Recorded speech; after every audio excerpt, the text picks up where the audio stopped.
भीम जय महाराष्ट्र, जय हिंद, जय Bharat. S Raviraj, अध्यक्ष Maharashtra municipal कर्मचारी union. मी शहर विकास विभागाच्या TDO कार्यालयामध्ये आहे. एक आपल्याकडे काळे मॅडम आहेत. मला वाटतं त्यांच्याकडे 2-2 अधिभार आहेत.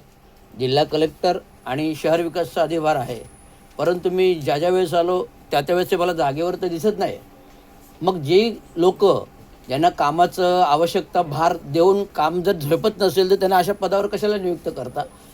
महाराष्ट्र म्युनिसिपल कर्मचारी युनियनच्या बॅनरवरती थेट आयुक्तांना सवाल आहे, जे अशी लोक ज्यांना आपल्या कर्तव्याची जबाबदारी समजत नसेल, त्यांना जिल्हाधिकारी कार्यालय महत्त्वाचं वाटत असेल तिथे बसू द्या कायमस्वरूपी. महानगरपालिकेचा चार्ज कशाला TDOचा दिलेला आहे. माझी एक महत्त्वाची गंभीर तक्रार आहे. मी सातत्याने जेव्हा 3-4 वेळा आलो आहे, आत्ता पण सकाळी येतात म्हणून सकाळी आलो आहे, पण सकाळी पण जागेवर नाही आहेत. तर आता एकच आहे की ठाणे महानगरपालिकेच्या यांच्याकडे जो कार्यकारी अभियंता पदाचा भार असेल तो तात्काळ मुक्त करावा, अशी माझी जिल्हा कलेक्टरला विनंती आहे आणि महानगरपालिका आयुक्तांना विनंती आहे. मी वारंवार शहर नियोजन अधिकारी जे आहेत नेर यांच्याशी बोललो. ते बोलले त्यांच्याकडे तो विभाग दिलेला आहे, तुम्ही एक तर लवकर या, एक तर संध्याकाळी या. मी दोन्ही वेळा प्रयोग करून बघितले. संध्याकाळी तर येतोच, परंतु आज सकाळी मी मुलीला पेपरला सोडली आणि आलो मुद्दामून, पण आज बाई जागेवर नाहीत. आपल्याचं कार्यालयाचा टाईम किती आहे?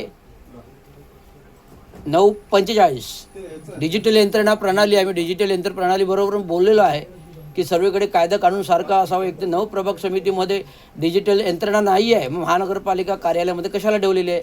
हे पण कामगारांच्या न्याय हक्कासाठी मी बोललेलो आहे. कारण कामगार येतो उशिरा, कामगार येतो लवकर, जातो उशिरा, ही भावना आहे. त्यामुळे कामगारांच्याच मागण्या आहेत की डिजिटल यंत्र प्रणाली रद्द करा, स्कॅनर रद्द करा, सगळीकडे नियम सारखा असावा. परंतु नियमावली कोणाकडे वागावी, कोणाचं योगदान कोणासाठी आणि सेवा नियमावली कोणासाठी, या प्रत्येक अधिकाऱ्यांनी पाहायला पाहिजे. इव्हन दो आयुक्तांना माझं सांगणं आहे की शासन मंत्रालय, महाराष्ट्र शासन हे जे काही नियमावली आहेत त्या फक्त कागदावरती आहे का?